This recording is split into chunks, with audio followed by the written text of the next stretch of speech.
Salam damai sejahtera saya sampaikan kepada seluruh warga jemaat GPDI Citra Raya Surabaya. Saudara-saudara semuanya, saya Gembala Jemaat Pendeta Yahya Rohmanu bersama-sama dengan Anda pada hari ini Minggu tanggal 4 April tahun 2021 sedang merayakan Hari Paskah. Hari Paskah merupakan perayaan yang besar bagi umat Kristiani di seluruh dunia. Bagi bangsa Yahudi yang beragama Yudaisme, mereka memperingati Paskah, yaitu peringatan kemerdekaan mereka dari perhambaan Mesir. Tetapi kita umat Kristiani merayakan Hari Paskah adalah untuk merayakan bagaimana kita telah dibebaskan dari perhambaan dosa melalui pengorbanan darahnya Tuhan Yesus Kristus. Tema yang kita ambil dalam perayaan Paskah tahun ini adalah melakukan kehendak Bapa.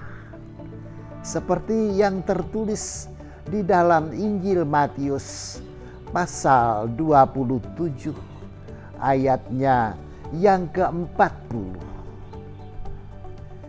Di sana Tuhan Yesus berdoa kepada Bapanya di Taman Getsemani. Dia berkata, "Ya Bapa, apabila mungkin, biarlah cawan ini berlalu daripadaku. Tetapi janganlah kehendakku, melainkan kehendakmu saja yang jadi." Saudara-saudara, Tuhan Yesus merupakan teladan yang terbesar. Teladan yang baik, yaitu hidupnya melakukan kehendak Bapa di sorga. Betapapun kehendak Bapa itu secara manusia bagi Tuhan Yesus itu sangat berat. Tetapi dia melakukannya. Kita pun juga harus demikian, saudara-saudara. Harus selalu bersedia legowo untuk melakukan kehendak Allah. Apa yang tertulis di dalam Alkitab yang diajarkan kepada kita, itulah firman Allah dan itulah yang harus kita taati. Itu yang menjadi pandangan hidup kita. Apabila kita menjadi pelaku-pelaku firman Allah, maka kita akan disebut sebagai saudara-saudaranya Tuhan Yesus. Seperti yang tertulis di dalam Injil Matius pasal 25 ayat yang ke-40. Di sana disebutkan bahwa orang yang melakukan kehendak Allah itu betapapun mereka hina, tetapi mereka adalah saudara-saudaranya Tuhan Yesus. Lantas di dalam Injil Matius pasal 16, di sana juga ditulis tentang ungkapan Tuhan Yesus. Siapakah saudaraku? Siapakah ibuku? Inilah saudara-saudaraku dan inilah ibuku, yaitu orang-orang yang melakukan kehendak Allah. Saudara-saudara, selanjutnya dalam Injil Matius pasal 7, di sana juga ada suatu pernyataan firman Allah bahwa orang yang mendengarkan firman Allah serta melakukannya, mereka disamakan dengan orang yang bijaksana yang membangun rumahnya di atas batu.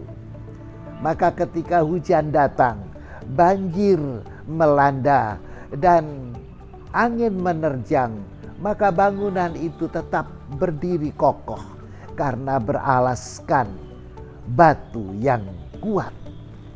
Berbeda dengan orang yang tidak melakukan kehendak Allah.